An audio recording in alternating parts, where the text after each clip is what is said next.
Good morning students. देखो हमारी पांचवी प्रश्नावली की विविध के हमने 17 सवाल कर लिए थे, ठीक है। अब ये 18वां सवाल देखो, इसके कुछ सवाल हैं फिनिश करके हम नेक्स्ट एक्सरसाइज पढ़ेंगे, है ना, छठी वाली। तो देखो ए बराबर दे रखा है 1 2 -3, फिर है 2 3 और 2, लास्ट में है 3 -3 और -4। सेम सवाल हमने पहले ऐसा कर लिया। ए इनवर्स ज्ञात कीजिए और इसकी सहायता से निम्न समीकरण निकाय को हल कीजिए। चलो तो ए इनवर्स निकालते हैं। तो ए इनवर्स किसके बराबर होता है? सारणिक ऑफ ए 1 सारणिक of A into adjoint of A. तो सबसे पहले सारणिक ऑफ ए निकालते हैं, सारणिक में बदल देते हैं 1 2 -3 2 3 2 3 -3 और -4।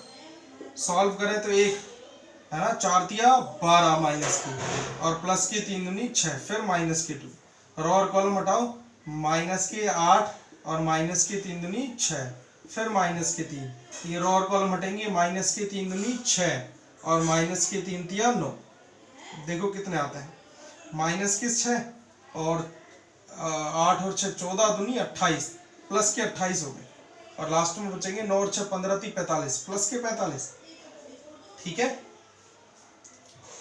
तो ये माइनस माइनस प्लस हो गया, ये प्लस हो गया। चलो तो अब देखो कितने बच गए, 6 घटाएंगे इसमें से तो हमारे पास बचेंगे 22, है ना, और 22 और 45 कितने हो गए 67, ठीक है। Does not equal to 0। अब आगे सवाल कर लेते हैं ऐसे। तो देखो आगे सवाल करेंगे, सारणिक ऑफ ए निकाल लिया, ए इनवर्स के लिए F11 निकालेंगे, है ना, सेकंड निकालेंगे। पहली रो पहला कॉलम हटाओ, माइनस के 12 और माइनस के प्लस के 3 दूनी 6 हो जाएंगे, तो माइनस के 6 बच गए। F12 2 और 1 3 माइनस का आएगा, दूसरी रो तीसरा कॉलम हटाओ, माइनस के 4 दूनी 8 और माइनस के 3 दूनी 6, ये आगे माइनस के 8 और माइनस के 6, तो कितने हो गए 14, तो माइनस के प्लस के 14 हो गए। F13 पहली रो तीसरा कॉलम हटा दो, पहली रो तीसरा कॉलम, माइनस 3 दूनी 6 और माइनस के 3 तिया 9, तो 9 और 6 15 हो गए, वो भी माइनस के।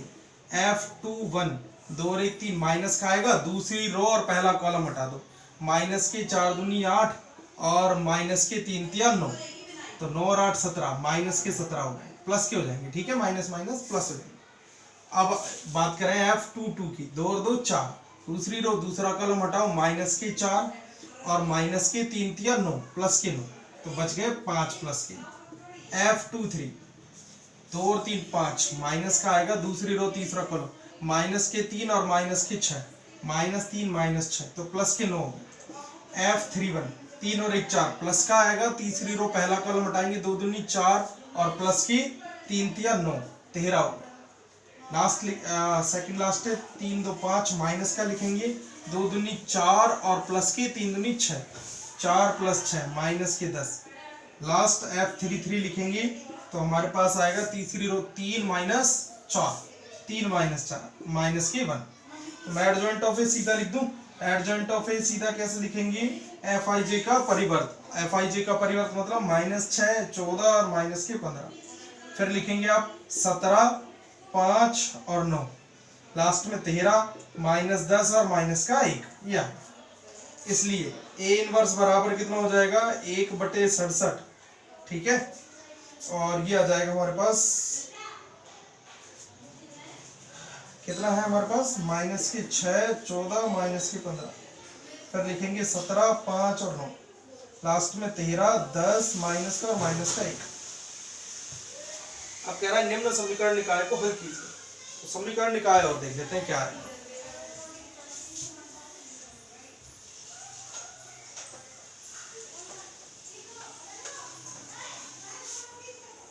देखो समीकरण निकाय दे रखी है हमें, समीकरण निकाय है ना, x प्लस की 2y माइनस की 3z बराबर माइनस के 4, और है 2x प्लस की 3y प्लस की 2z equal to 2, 3x minus के 3y माइनस के 4z बराबर 11।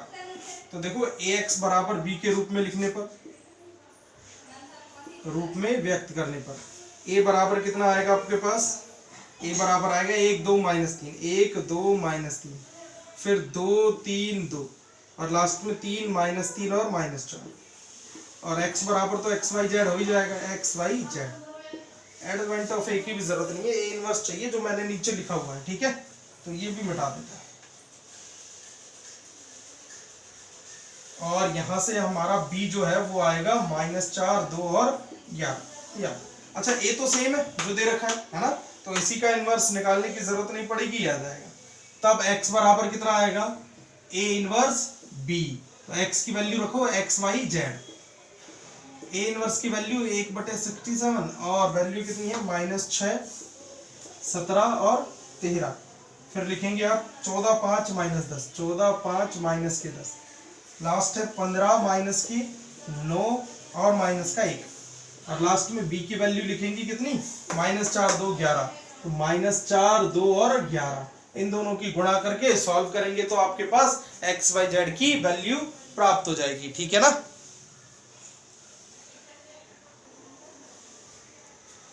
चलो इसे सॉल्व करते हैं एक बार, है ना। तो सॉल्व करेंगे तो याद आएगा 1/67 और 6 चौक 24 माइनस की 24 माइनस माइनस प्लस दें 17 दूनी 34 और 13 का 11 से करेंगे 13 एकम 13 और 13 और 1 14 143, ठीक है। इसका करेंगे तो 14 चौके 56 माइनस के 5 दूनी 10 और 10 का ये 10 है ना जो, ये गलत आया हमारे, ठीक है। ये वाली जो रो कॉलम हटाएंगे ना हम, तो 2 एकम 2 और 3 दूनी 6 प्लस के 6, तो ये 8 आएंगे, हम 10 नहीं आएंगे, ठीक है। इस 10 को सही करो एक बार, हमारा यहाँ क्या नहीं आएगा 10 नहीं आएगा, माइनस के 8 आएंगे, ठीक है। तो 2 और 6 और 2 8 3 2 5 माइनस का आना चाहिए, ये माइनस के 8 आएंगे, यहाँ सही कर लेंगे आप, ठीक है। इससे पहले जो हमने सॉल्व किया ना, यहाँ माइनस के 8 आएंगे, ये माइनस के 8 है। देखो ये 3 2 है, तो 3 2 हटाएंगे ना तो 2 एकम 2 और प्लस के 6, तो पता नहीं क्या कर दिया था, 2 दूनी 2 एकम 2 और प्लस के 6 8 आएंगे, ठीक है। 10 नहीं आएंगे, 2 दूनी 4 कर दिया था वो, तो 2 दूनी 4 नहीं होगा, 2 एकम 2 होगा, ये 2 दूनी 4 हो गया था, तो ये अब आएगा माइनस के 88, ठीक है। लास्ट करेंगे 15 चौके 60 प्लस के 9 दूनी 18 और माइनस के 11, या चलो देखते हैं कितने आते हैं। 100 ये जोड़ते हैं कितने आते हैं, 4 3 7 और 4 11 1 4 और 1 5 और 3 8 और 2 10 1 और 1 2 201 आ गए। ये देखो कितना आएंगे 78, ठीक है। 10 है 78 और 56 14 7 5 12 और 1 13 114। अच्छा ये हो गए 11 घटाओ इसमें से, तो 11 घटाएंगे 18 में से तो बचेंगे 7 67 और 67 का भाग लगाएंगे तो कितना आएगा, ये जाएगा 3 बार और ये जाएगा 2 बार और ये जाएगा 1 बार। तो x y z, x बराबर 3 y बराबर 2 और z बराबर 1, ऐसे होगा सवाल। तो ये यहाँ सही कर लेंगे एक बार, है ना। वो जो एडजॉइंट ऑफ ए लिखा था ना हमने, 10 की जगह 8 है, तो पहले की तरह ये सेम, बस वो तो क्या है सवाल में कभी कैलकुलेशन गलत हो जाती है जब थोड़ी सी दिक्कत आती है। नेक्स्ट 19वां सवाल देखो, हमने ऐसा एक सवाल और पहले कराया, तो आपका एक 14वां सवाल भी सेम ऐसा था जो छोड़ दिया मैंने, है ना। उसको भी देख लो और ये 19वां सवाल भी आपके समझ में आ जाएगा अच्छे से। चलो 19वां सवाल करते हैं। 1 -4 3 -2 दे रखा है, x दे रखा है ना, 16 -6 और 7 और 2। तो जब मैं इस सवाल को कंप्लीट करूंगा तो देखो क्या आएगा, x की वैल्यू हो जाएगी, ये इधर चला जाएगा इनवर्स, ठीक है। इसका दोनों तरफ इनवर्स से गुणा करेंगे तो इनवर्स सीखा है ना इसलिए, वरना हम x के जो अवयव है इसका क्रम निकाल के भी सवाल को कर सकते हैं, पर यहाँ हम सीधा कर रहे हैं। तो ये इधर चला जाएगा 1 -4 3 -2, इसका आपको इनवर्स ज्ञात करना है, ठीक है। और 16 -6 7 और 2 ये सॉल्व कर। चलो तो इसका इनवर्स कैसे निकालेंगे, इसका पहले मापांक निकालेंगे। मापांक कितना आएगा भाई, इसका 1 बटे में मापांक, सीधा कर रहा हूँ ना, आपको इतना तो आ ही गया होगा, तो ये आ जाएगा -2, है ना। और इसकी गुणा इससे करेंगे तो प्लस के 4 × 12, समझ में आ गया। और ये आपस में बदल जाएंगे -2 और 1, ठीक है, और इनके चिन्ह बदल जाएंगे, तो ये तो हो जाएंगे +4 और ये हो जाएंगे -3। ये आ गया इसका इनवर्स, 16 -6 7 और 2। आप ये याद रखेंगे, देखो उत्तर गुणा और दक्षिण गुणा, है ना। ये उत्तर की तरफ है तो उत्तर की तरफ ही गुणा करना है, वरना ये इधर ले गए ना तो a × b बराबर नहीं होता b × a, क्रम इनमें नहीं होता, क्रम का ध्यान रखेंगे। ये x के इधर की तरफ था, उत्तर की तरफ, तो इधर ही लिखेंगे इसे, ठीक है, उधर की तरफ नहीं लिखेंगे। x इधर लिखा होता तो फिर ये उधर की तरफ चला जाता। समझ में आ गया होगा आपके मैं क्या कहना चाह रहा हूँ। तो 1/10 आ गया, और इसकी गुणा इससे करेंगे रो की कॉलम से, तो कितना आएगा माइनस के 16 दूनी 32 और प्लस 7 चौक 28।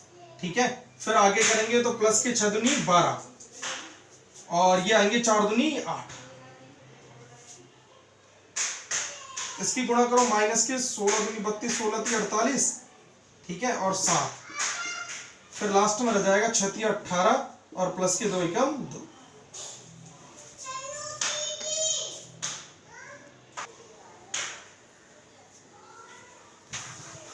चलो इसकी कैलकुलेशन करते हैं। 1/10 है ना, ये जाएगा 32 16। एक बार सवाल में है ना हमने गलत कर दिया, यहाँ माइनस आएगा 16, ये माइनस के 16, माइनस माइनस प्लस के 32 आएंगे और ये प्लस के 48 आएंगे। ठीक है, इस सवाल में ही माइनस कर लेंगे क्योंकि बुक में ना माइनस ही दे रखा है, हमने गलत उतार दिया था। तो ये 32 और 28 कितने हो गए 40 60, और ये हो गया 18 और 2 20, और ये हो गए कितने 55, 8 और 7 15 55 और ये 20। अब 10 का भाग लगाएंगे तो देखो कितना आता है, x बराबर आ जाएगा हमारे पास 10 का भाग लगाएंगे 6 2 और ये आ जाएंगे 56/10, नहीं सॉरी 55/10 और लास्ट में लिख देंगे 2। तो 55/10 को आप ऐसे लिख सकते हो, 5 से काटेंगे तो 11 × 5 = 55 और 2 11/2 भी लिख सकते हो सॉल्व करके। ठीक है ना, तो ये x की वैल्यू आ गई हमारे पास। तो आसान सा सवाल है, जो भी अभी हो बस ये याद रखना है क्रम का, है ना, जो अभी आपको समझाया बस ये समझाना मेन था क्रम का।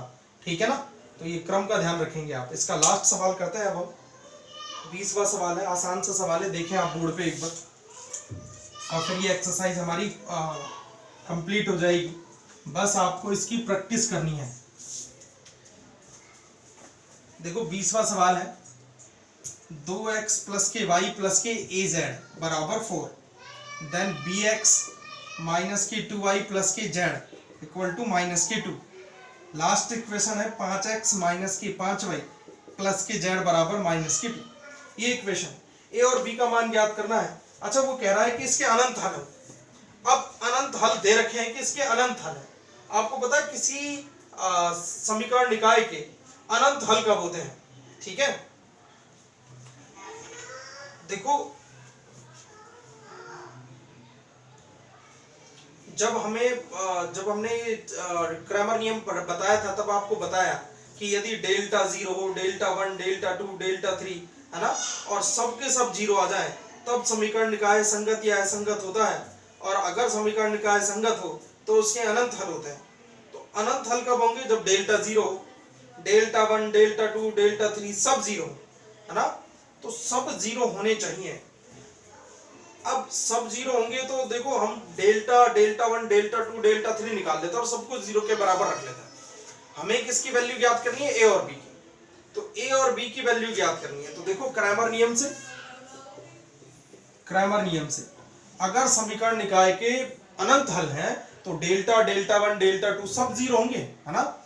तो क्रैमर नियम से x बराबर होता है डेल्टा 1/डेल्टा, y बराबर होता है डेल्टा 2/डेल्टा और z बराबर होता है डेल्टा 3/डेल्टा। तो जहां डेल्टा की वैल्यू कितनी होगी? डेल्टा की वैल्यू होगी 2 1 a b -2 और 1 5 -5 और 1, ये दे रखिए। समझ में आ गया होगा? अच्छा, दिया है कि समीकरण निकाय के अनंत हल है, क्योंकि समीकरण निकाय के अनंत हल है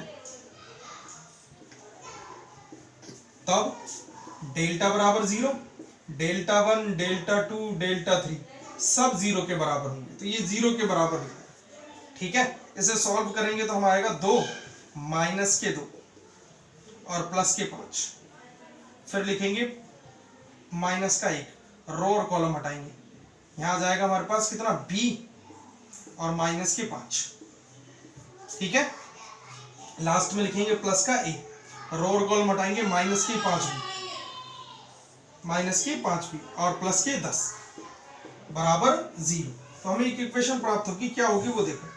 5 में से 2 है माइनस के, प्लस के 3 दूनी 6, यहाँ देखो माइनस का तो b आएगा और प्लस के 5 आ जाएंगे। ठीक है, माइनस से गुणा करेंगे, यहाँ आएगा हमारे पास माइनस के 5ab, ठीक है, माइनस के 5ab और प्लस के 10a बराबर 0। तो समीकरण निकाय हमारी प्राप्त हुई।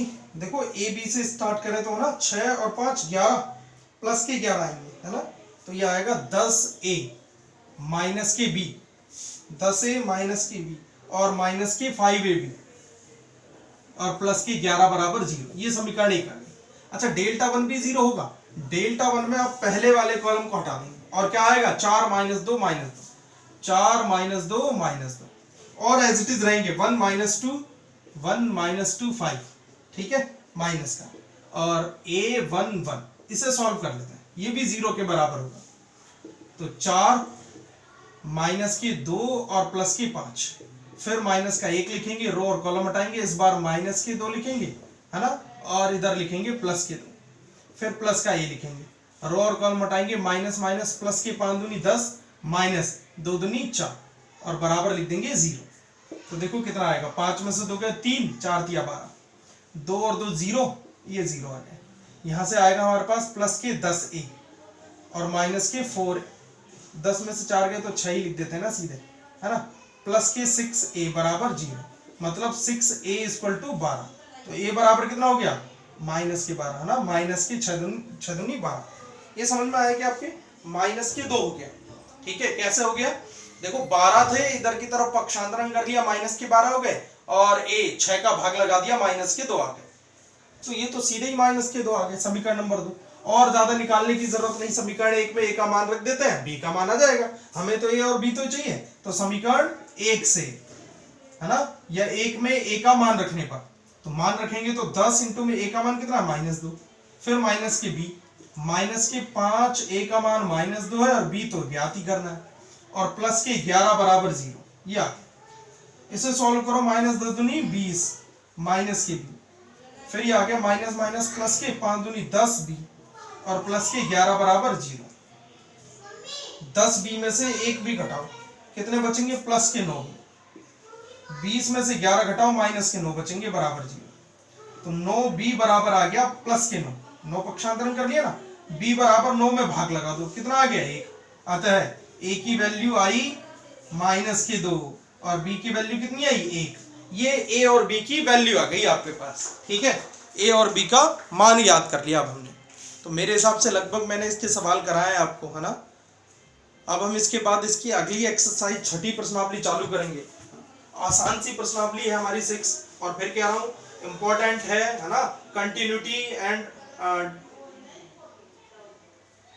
डिफरेंशिएबिलिटी पढ़ेंगे हम इसकी। लेकिन मैंने अभी कहा ना, छठी जब हम प्रश्नावली पढ़ेंगे तो सबसे आसान प्रश्नावली है 2 नंबर के लिए, है ना। संतत जो हमारी प्रश्नावली है, इससे अगली पढ़ेंगे हम कंटिन्यूटी संतत, और लगभग संतत में से ही सवाल पूछा जाता है 2 नंबर के लिए।